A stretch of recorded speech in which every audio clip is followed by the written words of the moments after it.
तो साथियों नमस्कार, स्वागत है आप सभी का आज के सेशन में। और आज के सेशन में हम लोग करने वाले हैं लगभग 50 से 60 के लगभग ऑब्जेक्टिव, और चैप्टर का नाम होगा जीवों में जनन। इसके कुछ ऑब्जेक्टिव को हम लोगों ने कर लिया था, लगभग 100 ऑब्जेक्टिव हम लोगों ने इससे पहले कर लिया था, और आज लगभग 50 से 60 ऑब्जेक्टिव फिर से करने वाले हैं हम आज के मैराथन सीरीज़ में। और मैं बता दूं कि ये जो आपका ऑब्जेक्टिव है ये आने वाले आगामी एग्ज़ाम बिहार बोर्ड 2026 में जो आप लोग का एग्ज़ाम होने वाला है उसको देखते हुए बहुत ही हेल्पफुल रहेगी।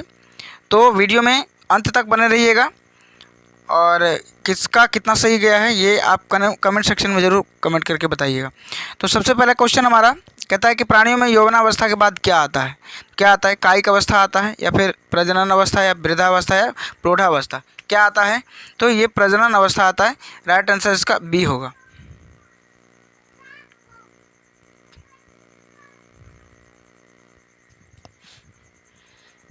अगला क्वेश्चन कहता है कि निम्न में से कौन सा क्रम सही है?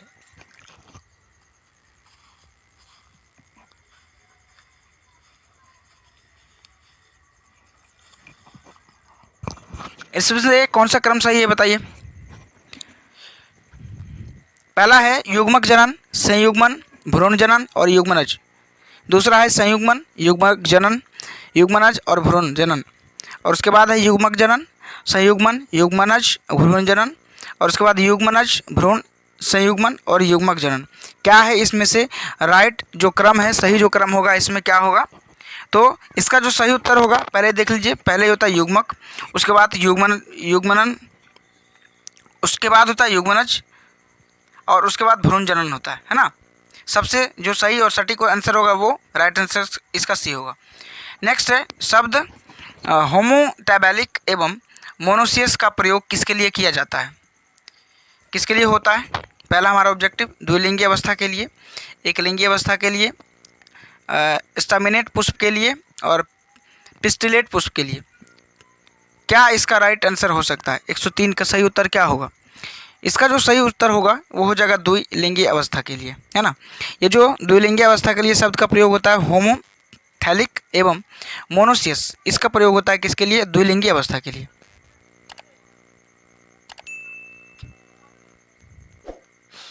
नेक्स्ट क्वेश्चन हमारा कहता है कि तोता का सबसे अधिक उम्र क्या होता है? यानी कि तोता जो है लगभग कितने वर्षों तक जीवित रह सकता है? तोता का क्या एज होगा? 104 का जो सही उत्तर होगा वो क्या होगा? तो तोता का जो सबसे अधिक उम्र होता है, यानी तोता का जो जीवित रहने का उम्र होता है वो होता है टोटल 140 वर्ष तक। एक तोता जो है कुल मिला के 140 वर्ष तक क्या होता है? जीवित रह सकता है ना। नेक्स्ट क्वेश्चन हमारा अगला कहता है कि निम्नलिखित में से कौन सा पौधा द्विलिंगी है? अब इसमें से कौन सा पौधा द्विलिंगी है?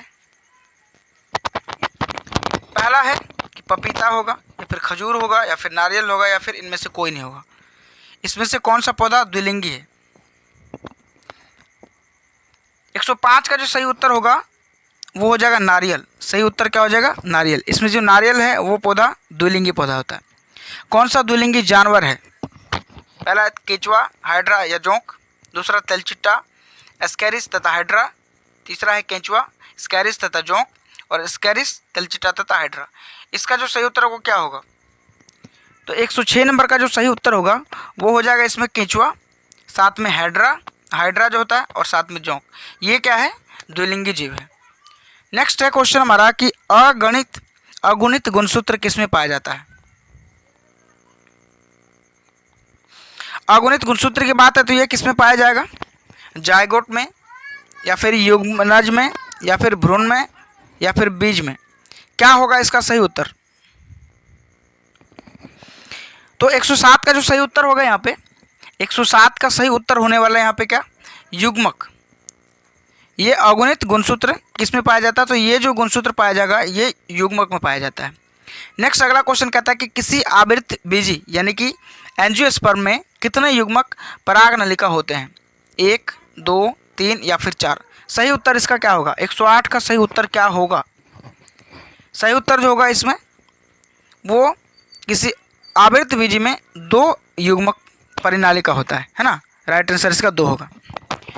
अगले क्वेश्चन की बात करें तो किस अवस्था में शब्द डायोसियस का प्रयोग होता है? पहला द्विलिंगी अवस्था, दूसरा एकलिंगी अवस्था, तीसरा उभयलिंगी, या फिर गैनेंड्रोमार्फ। क्या होगा इसका सही उत्तर? तो 109 का जो सही उत्तर होगा वो हो जाएगा एक लिंगी। इसी को डायसियस का उपयोग कहा जाता है, यानी किस अवस्था में डायसियस शब्द का उपयोग होता है? तो एक लिंगी में डायसियस शब्द का उपयोग होता है। अगला है बांस जाति में फ्लावरिंग यानी कि पुष्पन कैसे होता है? पूरे जीवन काल में एक बार, 12 वर्ष में एक बार, प्रतिवर्ष एक बार, या फिर प्रतिवर्ष में, या फिर 50 से 100 वर्ष में 2 बार। क्या होगा पूरा सही उत्तर इसका? 110 का जो सही उत्तर होगा क्या होगा? इसका जो सही उत्तर होगा वो एक, यानी कि राइट आंसर ए होगा। इसके पूरे जीवन काल में एक ही बार पुष्प निकलता है और एक ही बार इसका यह मैच्योर होके बांस जो है कट जाता है, फिर इसका दूसरा अलग से पुष्पन होता है। अगला है ड्रोसोफिला के मियोसाइट में गुणसूत्र की कितनी संख्या होती है? 2, 4, 6 या 8? 111 का सही उत्तर, इसका जो सही उत्तर होगा वो 8 हो जाएगा। अगला क्वेश्चन है कि घड़ियाल एवं फ्लाई का जीवन काल होता है 15 वर्ष 1 सप्ताह, 30 वर्ष 1 सप्ताह, 45 वर्ष 1 महीना और 60 वर्ष 1 दिन। क्या होता है? घड़ियाल एवं फ्लाई यानी कि जो मक्खी है और ये जो घड़ियाल यानी क्रोकोडाइल होता है, इसके जीवन काल क्या होता है? 112 का सही उत्तर क्या हो सकता है? तो 112 का जो सही उत्तर होगा वो राइट आंसर डी हो जाएगा, यानी कि एक जो मक्खी है वो एक दिन, कम से कम इसका उम्र 1 दिन होता है, और जो घड़ियाल है इसका जो लगभग उम्र होता है वो 60 वर्ष होता है।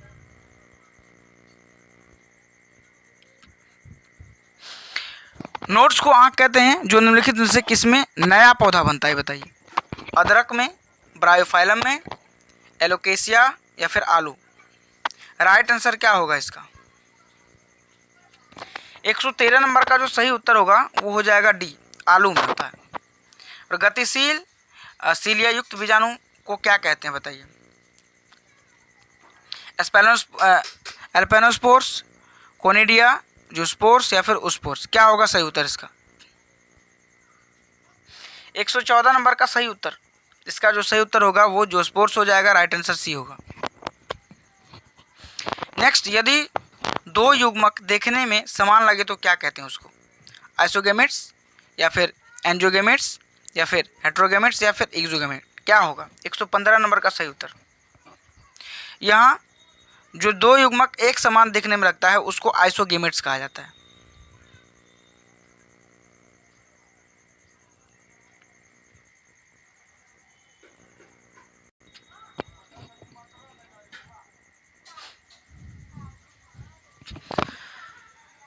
अगला क्वेश्चन, मानव के अर्धसूत्री भाजन कोशिका यानी कि मियोसाइट में गुणसूत्र की कितनी संख्या होती है?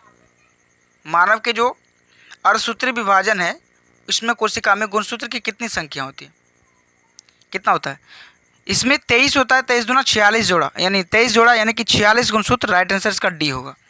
कोई भी प्राणी एक अपवाद को छोड़कर अमर नहीं है। बताइए। एक कोश के जीव, हरित, पादप, साइनोबैक्टीरिया या फिर राइट आंसर या फिर सी स्पॉन्ज?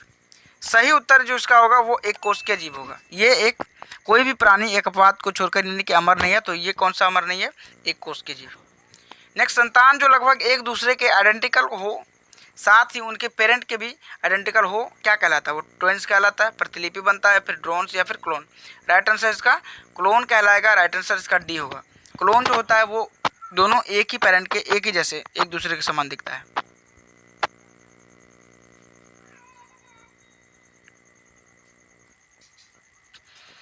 नेक्स्ट है, गैमेट के निर्माण को क्या कहते हैं? गैमेटोजेनेसिस, साइटोकाइनेसिस, स्पोरोजेनेसिस या फिर म्यूसाइट? राइट आंसर इसका जो होगा वो सी हो जाएगा, गैमेटोजेनेसिस होगा। निम्न में से कौन उभयलिंगाशरी पादप नहीं है? बताइए। तो वो इसका सही उत्तर ए हो जाएगा, पपीता नहीं है। वीडियो अच्छा लगे तो वीडियो को कमेंट करके जरूर बताइएगा दोस्तों। वीडियो को लाइक जरूर कीजिएगा और चैनल पर नए हैं तो चैनल को जरूर सब्सक्राइब कीजिएगा। और अगला क्वेश्चन हमारा, जब संतति की उत्पत्ति एकल जनक द्वारा होती है यानी कि एक सिंगल जनक के द्वारा होती है तब यह क्या कहलाती है? लैंगिक जनन, अलैंगिक, आंतरिक निषेचन या फिर ए बी दोनों? ये क्वेश्चन मैं बता दूं कि BSEB बिहार बोर्ड 2015 में पूछा गया है। इससे पहले जो बताएं वो भी पूछा गया और इससे पहले जो बताए हैं वो भी पूछा गया। तो टोटली VBI ऑब्जेक्टिव है जो 26 में आने वाले एग्जाम के लिए बहुत ही हेल्पफुल है। आपके 2026 में जो एग्ज़ाम आ रहा है उसके लिए बहुत ही VBI इंपॉर्टेंट है।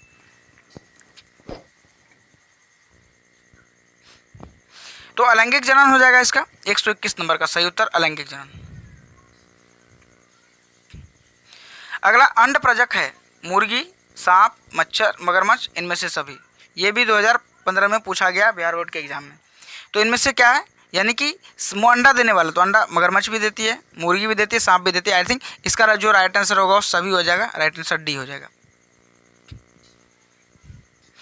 इसमें बताइए द्विगुणित है कौन सा, अंडा, पराग, ए बी दोनों, युग्मनज। राइट आंसर इसका डी होगा। इसमें जो द्विगुणित है वो द्विगुणित होता है, डी होता है।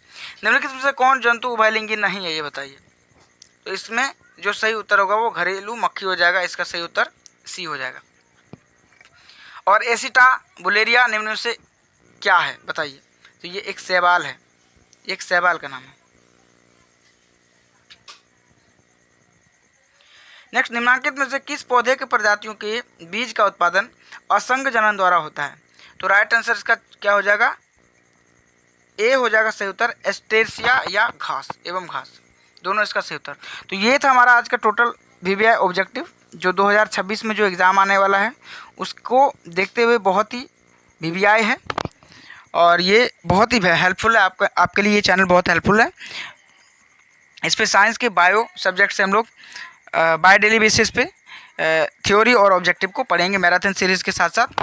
तो चैनल पे जो नए हैं हमारे दोस्त, जो चैनल पे नए हैं उसको चैनल को सब्सक्राइब कर लीजिएगा, शेयर भी कर लीजिएगा ताकि और भी स्टूडेंट जुड़े। वीडियो को लाइक कर दीजिएगा क्योंकि आपका एक लाइक हमें बहुत ज़्यादा मोटिवेट करता है। और चैनल को ज़रूर सब्सक्राइब कर लीजिएगा। और तो फिलहाल आज के सेशन में आप सभी का बने रहने के लिए बहुत बहुत धन्यवाद। मिलते हैं हम लोग अगले वीडियो में।